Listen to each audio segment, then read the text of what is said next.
Hello everyone, we're at the CCPCJ Social Media Zone, and joining me are Cesar Guedes and Ihsan Ghani. Welcome. Cesar, let's start with you. Why are you here at the CCPCJ and what are you hoping to achieve this week? Well, thank you, Ezra. I'm here at CCPCJ this time, the first time for UNODC Pakistan to participate. And it is meaningful in this occasion because we are bringing a very high-level delegation chaired by Mr. Ihsan Ghani, the head of the National Counterterrorism Authority of Pakistan, with other institutions like Foreign Affairs and the Ministry of Law and Justice.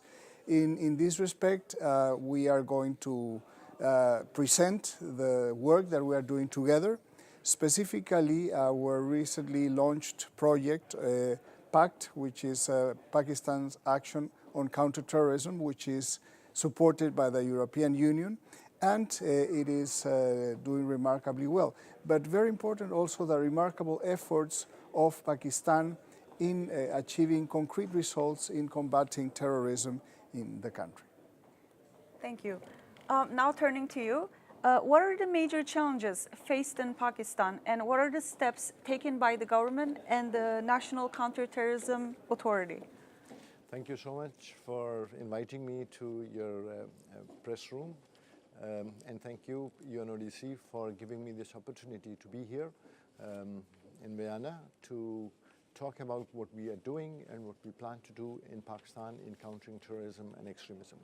As you know, Pakistan has faced many challenges during the last almost 4 decades. Started with the Cold War, and then the Soviet invasion and the Afghan war, and then the war on terror. So a lot has happened in Pakistan in the last 40 years, but we have responded to those challenges. We have enacted laws, legislations.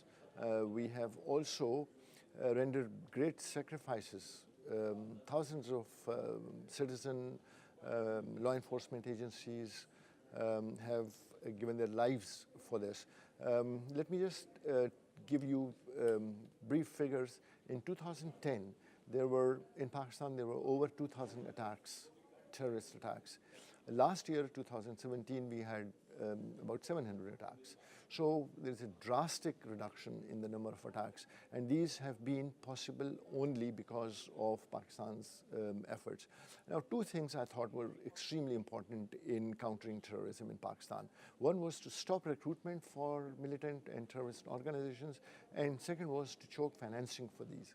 So we embarked upon and we formulated national counter-extremism policy guidelines with the purpose to change the mindset of the people and to stop recruitment for these terrorist organizations. The second was a number of steps taken by government of Pakistan and by NACTA to choke financing for terrorism. And we are extremely grateful to UNODC for its complete support, especially where rule of law and criminal justice system reforms were being implemented.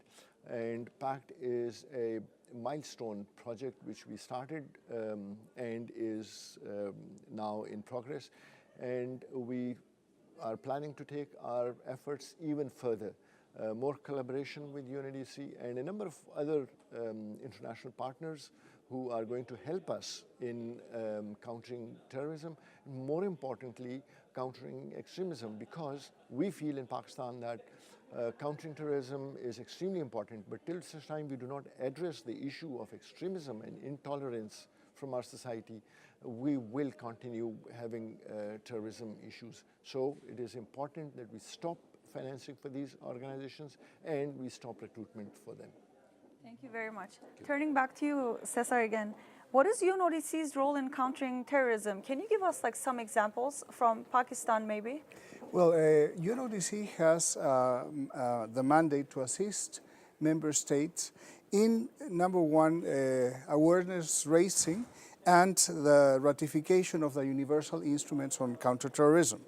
Also provides legislative assistance to its member states. It's also involved in the capacity building of investigators, prosecutors, and the judiciary. And finally, also in strengthening international cooperation in criminal matters related to counter-terrorism. Specifically in Pakistan, UNODC is working closely with NACTA at the federal level on these topics, and also with the counterterrorism departments at the provincial level. So we are already 1 year on board in these activities, and the project is expanding. We owe this to the resolve of Pakistan and also the support that we are receiving from partners such as the European Union and most recently the governments of Canada and Japan. Thank you very much for joining us. Hope to see you soon again. Thank you, Ezra. Thank you very much. Thank you, Mr. Ghani.